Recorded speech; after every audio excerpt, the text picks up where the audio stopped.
right, the rookies are here, and that's one thing. It's kind of like,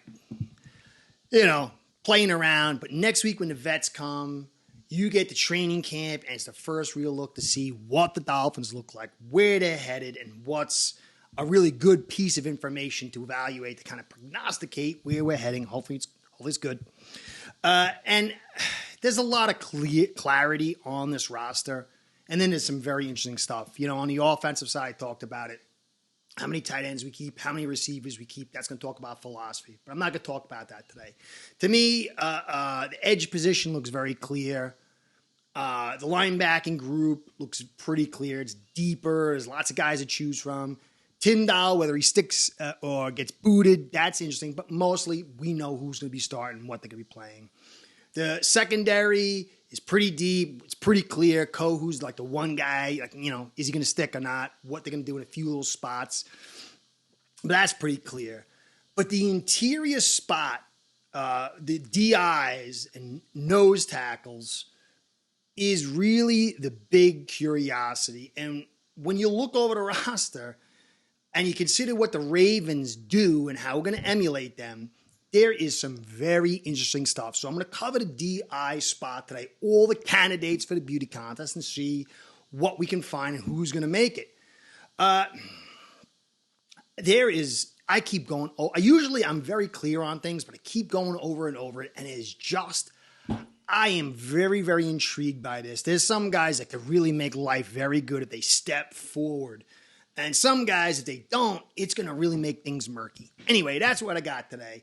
Dougly Durong helped get me my mind right. And the tech guys have been saying for years, but I'm a little slow. So Doug helped me figure out 10K is a thing I got to shoot for. YouTube gods and algo gods, they kind of take you from the trash and they start helping you with your stuff and keep you in the business. I love to do that. My sponsors they need me to do that. So 10K is the number. I hate numbers. I just want to give good information, but it is what it is. It's the reality. You guys have been subbing like madmen, and I appreciate it. 10K is the number. I appreciate all you guys do. The likes, the subscribes, the comments, even giving a shout out to my poor old dog, Rocky, fighting for things. You guys are the best. I appreciate all you do, and I love to provide the best content I can for you. So help me out with that. Haven't subbed, please sub. If you subbed, hit the notification bell, hit the like button, and comment. All that stuff keeps me doing this stuff, guys, and I'm so grateful. Let's get into this thing here. It is so interesting. I'm going to have a little graphic, and there's going to be guys we know is sticking, guys we know most likely ain't, and then there's the question marks. Now, Ravens last year ran 300 reps in the A-gap with players combined. And the A-gap is over the center, in that gap between the center and the guard, or if it's called a 2-eye, where 2 technique is you're over the guard, but 2-eye means you're inside. So that's all considered A-gap stuff. Now, last year, the Dolphins ran 200 snaps in that A-gap. 173 were Raekwon Davis snaps. He's out of here. And then 31 were Wilkins, and he's out of here. And there's a couple here or there from some other guys. But essentially, there's nobody who's had substantial reps in the A-gap, unless maybe you're talking Benito Jones, but that was with other teams. So the Ravens ran 300 reps. So it's an increase of 33% from what we did last year to this year. And 170, over 50% of those Raven reps in the A-gap was Michael Pierce, 6 foot, 350, Rock of Gibraltar, probably top 3 in the league, rocking that A-gap. And so we've got to increase our A-gap reps by 33% and then get somebody to emulate the potency of Pierce and Jones, who played some A-gap reps. And we got a list of guys, and some of these guys could, some of these guys can't, and it's going to be very interesting to see how we play. Now, we don't have to do exactly what the Ravens are doing and still run the thing, but it will be, when you move from one type of scheme to your own little flavor, it can go good or bad. So it'll be very interesting to see the choices that we make. Now, if you look at the Ravens last year, they only kept one DT, and they kept 2 nose tackles, although Broderick Washington can kind of play a little bit on the inside. They kept 5 interior linemen totally. Broderick Washington, Brent Urban, Michael Pierce, Travis Jones, and Justin Malbuke. So that's 5 guys. I gotta believe we're gonna do a little bit more than that, but you never know. So that's what they did, and it will be very interesting to see. So here's my little graphic. You can see here, guys in the red, they ain't making it. Guys in the purple, they're definitely making it. And the guys in the orange are the guys in question. So if you figure 5 guys, maybe 6, it leaves some very interesting cuts. Calais Campbell's not going to be a DI in that A-gap too much, except for probably on like a nickel down, pass down, clearly a heavy pass down. He's more the guy out in the 3 and 5 technique, which means outside that guard. But you got to put him there. He's clearly making it. He's one of those big boys on the line. Deshaun Hand, I got to believe he's going to make it. Zach Sealer's another guy. Clearly he's going to make it. And so if you look at what the Ravens did, that leaves only 2 guys. And even if you want to add one more, it's 3. And so it makes for some very interesting cuts. Now, Kendricks, Payne Jr., I don't think he's related to the Washington Payne. Mack, they ain't making it. They're just camp bodies, and maybe you throw on the practice squad.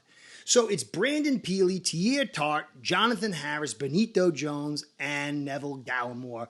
And each one of these guys offers something. To me, Neville Gallimore is a guy who's a 3rd-round pick. He's got talent. He's had some success. A little bit of a bigger guy. You can see at the bottom, 6'2", 302. And maybe he could play inside, but that's kind of small on a rundown. On a rundown, you got to have some size. Pass rush, maybe. I mean, maybe he's got some great leverage, but you could see his PFF grade. You don't want to bank everything on it, but it's 54. It's not that great.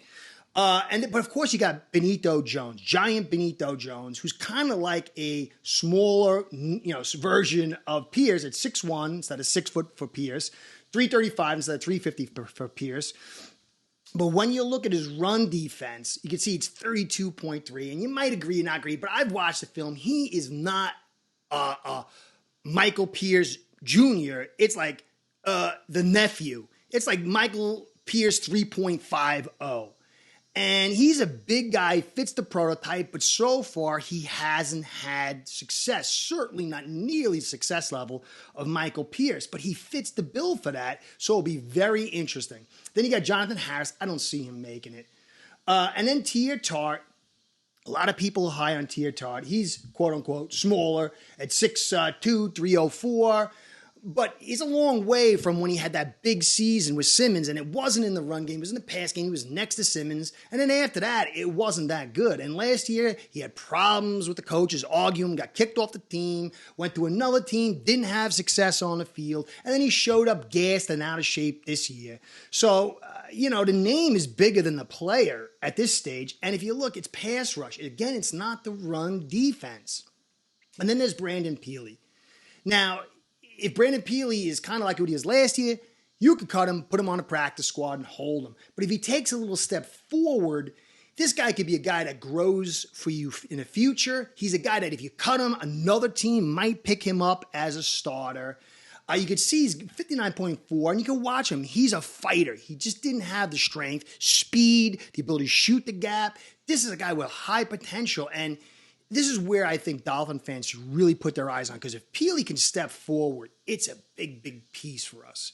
And I'm shooting for the kid. I definitely want him more than Harris because of his potential and his size. Benito Jones has been here for a while, and he ain't getting it. It's just size. So, but you need more than one big boy. And if you look at it, Seal is a big guy at 6'6", over 300 pounds. Peely's a big guy, 6'3", 316, and Benito Jones. We kind of lack a little size there. And so if you got 5 guys, it's Campbell, Hand, Sealer, and 2 to 3 more. So Gallimore, I got to believe, is going to make it. And then you got to choose between Peely, Tart, Harris, and Jones for 1 or 2 more guys. And if it's 2, It's going to be very interesting to see how Tart battling against Peely and Jones. Maybe because you're lacking Chubb and Phillips, you keep a little more DTs and you keep Jones and one other guy. Harris is just, you look at Harris, he's 6'5", 295. That's not going to work interior. He's kind of like Gallimore, so you can, and he's kind of like Seal. He's kind of like Campbell, with but like much less. I don't think Harris is going to make it. Gallimore's got the talent. He's got the experience. Definitely, I think he stays. So it's going to be Peely versus Tart versus Jones for 1 or 2 spots.